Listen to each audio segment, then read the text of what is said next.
Hi, I'm Yale. This is my persuasive speech. This is my lovely audience. That's my friend Skelly. And here we go. All right. So Edward Abbey, a renowned conservationist, once said, "Wilderness is not a luxury, but a necessity of the human spirit, and as vital to our lives as water and good bread. A civilization which destroys what little remains of the wild, the spare, the original, is cutting itself off from its origins and betraying the principle of civilization itself." So the majority of wild lands in the West are protected and owned in trust by the federal government. Recently, there's been a push to hand ownership over to the states. This way will cause the loss of protection for resource exploration for these lands. These lands provide so much for us in terms of spirit, well-being, and identity as Americans. They provide us with clean air and water, a respite from our busy, hectic modern lives, and they provide us a connection with the past. By examining political mission statements and the motives and influences of organizations that support such a land transfer, it's clear that our public lands are under fire. So we will look at the motivations of states that want such control and why we can't let this land transfer happen. Let's start by scrutinizing the motives of these states. So vast tracts in the United States West are protected and owned by the federal government, and the states advocating for this land transfer include, but are not limited to, Utah, Idaho, Wyoming, and Colorado. The United States government began protecting land in 1909 with Yellowstone as the first national park. This is very far after the East had been largely developed. So the unfortunate truth here is that we have to involve politics in this conversation. Let's look at a quote from the Republican Party platform.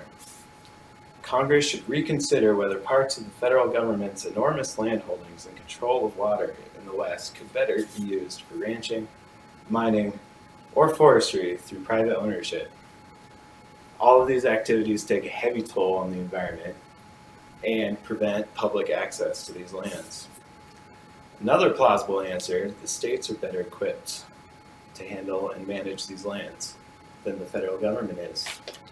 One such organization, the American Lands Council, claims that a distant federal government wants a healthy environment, abundant outdoor recreation, and safe and vibrant communities, but are accomplishing precisely the opposite. And these are dubious claims. Let's go ahead and look at the CEO of this organization, a woman by the name of Jennifer Fielder, a Montana state senator. She's been pushing this agenda since 2012. But according to Follow the Money, nearly 90% of her campaign contributions came from the oil and gas industry. And their chairman of the board grew up raising cattle and made his fortune operating a logging interest in Florida. In either case, and even if preservation and access is the goal, public lands rarely survive budget crises. Idaho has sold off 41% of their state public lands, and Nevada a whopping 99%. So let's take Wyoming as an example here. Wyoming is a state of about 540,000 people, and they collect no income tax. Most of their budget, in fact, comes from oil, gas, and coal industries.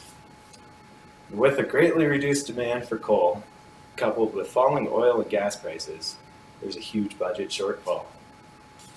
How can Wyoming hope to protect these public lands, especially considering expensive problems like wildfire? As it stands, the U.S. already funds much of Wyoming's fire suppression efforts. So we've discussed the dangers these lands face. Now let's consider the importance of protecting these lands. Nancy Newhall said, "The wilderness holds answers to more questions than we have learned to ask." Wild lands provide us with clean air and water, as I've mentioned, on which we all rely. Nearly all water in the West either originates or travels through our protected lands. These lands provide us with cultural heritage and understanding of our roots.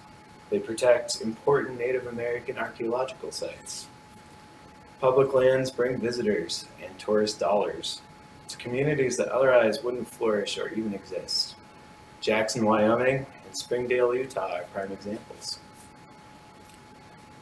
These lands create an atmosphere for small business to thrive. One might counter that resource exploration might bring higher paying jobs. But these jobs are fleeting at the best, highly market sensitive, and there's only so much resource you can extract. Wild lands provide a myriad of recreational opportunities, such as hiking, fishing, whitewater sports, hunting, and backpacking. Wild lands are bastions of scientific discovery as well. We know so little about how organisms interact with their environment and how we as humans fit into that equation. These lands could hold a miracle cure as much as 80% of pharmaceuticals were first isolated from plants. Another point to make is that these resources aren't going anywhere. Perhaps it would be prudent to wait to extract these resources until humankind has faced a true calamity. Also, these lands give us the opportunity to start over if civilization should fail us completely. And on a more personal level, these lands have provided me with all of my memorable experiences, important revelations, and life-altering adventures. We must prevent a land transfer in order to protect our lands from pilfering for short-term gains. Certainly, our wild lands are in danger. The myriad of benefits these lands provide us, and that we've discussed, are more than enough reason to support their protection. David Brower, the founder of the Sierra Club, said that wild places are where we began. When they end, so do we all. Thank you. Yay. Here's my audience one more time.